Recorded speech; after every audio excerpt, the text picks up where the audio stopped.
Hello student, আমি Tapas sir.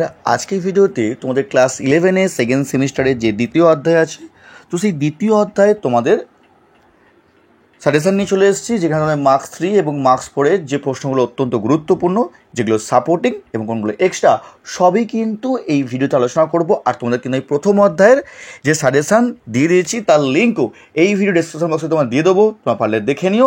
আর তোমাদের কিন্তু একটা প্লেলিস্ট করা আছে ক্লাস 11-এর জন্য, শুধুমাত্র ক্লাস 11-এর হিস্ট্রির যাবতীয় ভিডিও আমি যা করব তা কিন্তু সবই ওই প্লেলিস্টের মধ্যে দেওয়া থাকবে, তোমরা পারলে কিন্তু দেখে নিও। আর এখনও চ্যানেলটিকে সাবস্ক্রাইব করোনি, অবশ্যই চ্যানেলটিকে সাবস্ক্রাইব করে রেখো এরকম ভিডিও সবার আগে পাওয়ার জন্য।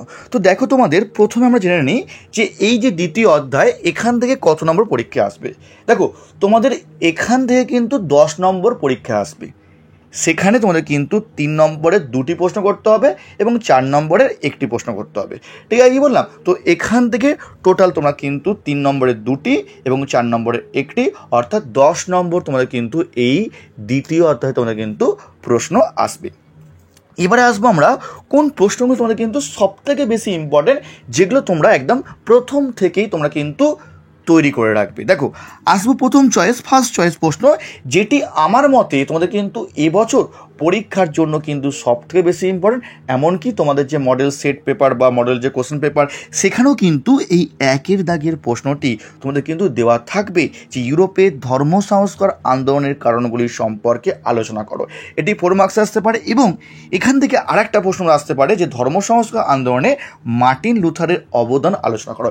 এই একের দাগের প্রশ্নটা কিন্তু অনেক স্কুলে কিন্তু এটি কিন্তু স্টার মার্ক প্রশ্ন, তোমাদের কিন্তু সেকেন্ড সেমিস্টারের যে পরীক্ষাটা হবে তোমাদের কিন্তু আসতে পারে। তোমরা কিন্তু খুবই ভালো করে রাখবে, এটি তোমাদের জন্য সব থেকে প্রবল ইম্পর্টেন্ট। একদমই তোমরা কিন্তু মিস করবে না। বলতে পারো দ্বিতীয় অধ্যায়ের আমার মতে প্রথম চয়েস প্রশ্ন, যেটি কিন্তু 100-র মধ্যে কিন্তু 100% কিন্তু চান্স আছে তোমাদের কিন্তু এবারের পরীক্ষার জন্য। ঠিক আছে, নেক্সট দেখো, তোমাদের পরের প্রশ্ন, ভক্তি আন্দোলনের বৈশিষ্ট্য লেখো। 3 নম্বরে আসতে পারে, অথবা আসতে পারে এই আন্দোলনে কবির শ্রী চৈতন্যদেব, নানকের ভূমিকা লেখো, অথবা সিঙ্গেলভাবে তোমরা কিন্তু আসতে পারে যে কবিরের ভূমিকা লেখো, শ্রী চৈতন্যের ভূমিকা লেখো বা নানকের ভূমিকা লেখো। বিশাল ইম্পর্টেন্ট, অথবা প্রভাব লেখো। অর্থাৎ ভক্তি আন্দোলন থেকে তোমার কিন্তু প্রশ্ন ব্যাপক চান্স তোমাদের কিন্তু এবারের পরীক্ষার জন্য তোমরা কিন্তু ভালো করে রাখবে। এবং আমার মতে 1 নম্বর যেমন বিশাল ইম্পর্টেন্ট, 2 নম্বরও কিন্তু বিশাল ইম্পর্টেন্ট। এবং 1 এবং 2-এর মধ্যে কিন্তু তোমরা কিন্তু এটাও হতে পারে একটি 4 মার্কস এবং একটি তোমরা কিন্তু 3 মার্কস তোমরা কিন্তু কমন পেয়ে যেতে পারো। তোমরা বলবো একদমই তোমরা কিন্তু এই দুটো প্রশ্ন ভালো করে যাবে, একদমই মিস করবে না। নেক্সট দেখো, তোমাদের পরের প্রশ্ন দেখো, এই যে ভক্তি আন্দোলন যদি না আসে, তাহলে তোমাদের কিন্তু সুফিবাদ বলতে কি বোঝো, এর বৈশিষ্ট্য লেখো, সুফি আন্দোলনের সম্পর্কে আলোচনা করো। ঠিক আছে, তো আসতে পারে তোমাদের কি বললাম, যদি ভক্তি আন্দোলন না আসে তাহলেই তোমাদের কিন্তু সুফিবাদ তোমাদের কিন্তু আসতে পারে পরীক্ষার জন্য। হয় ভক্তি আন্দোলন অথবা সুফিবাদ, দুটোর মধ্যে কিন্তু একটা চান্স আছে। এবং একটা কিন্তু বিশাল ইম্পর্টেন্ট, তোমাদের কিন্তু একটা যেমন বিশাল ইম্পর্টেন্ট, তেমন ভক্তি আন্দোলনের সাপোর্টিং প্রশ্ন হচ্ছে সুফিবাদ। ঠিক আছে, দুটোর মধ্যে কিন্তু একটা অবশ্যই আসবে। নেক্সট দেখো, পরের প্রশ্ন আমাদের সামন্ততন্ত্র বলতে কি বোঝো, এর বৈশিষ্ট্য লেখো। এটা 3 মার্কসও আসতে পারে, আবার 4 মার্কসও আসতে পারে। নেক্সট, ক্রুসেডের ফলাফল সংক্ষেপে লেখো, বা আসতে পারে ক্রুসেডের কারণগুলি লেখো। ঠিক আছে, 4 মার্কসে আসতে পারে। তো এই 1 থেকে 5 অবধি তোমরা কিন্তু সব থেকে ভালো করে রাখবে, কারণ এগুলো তোমাদের জন্য একদম ফার্স্ট চয়েস প্রশ্ন।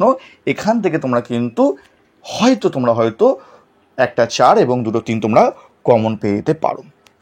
ঠিক আছে, তো এগুলো হচ্ছে তোমাদের জন্য তোমাদের দ্বিতীয় অধ্যায়ের ইতিহাসের জন্য সব থেকে বেশি ইম্পর্টেন্ট। এবং অনেক স্কুলে কী করে, তোমাদের কিন্তু ঘুরিয়ে ফিরে প্রশ্ন দেয়, অনেক সময় কঠিন করে থাকে। তো যেটা নর্মাল, যে সমস্ত স্কুলে নর্মাল প্রশ্ন হয়ে থাকে, তোমরা কিন্তু এর মধ্যেই তোমরা কিন্তু 4 নম্বরের 1টি এবং 3 নম্বরের 2টি তোমরা কমন পেতে পারো।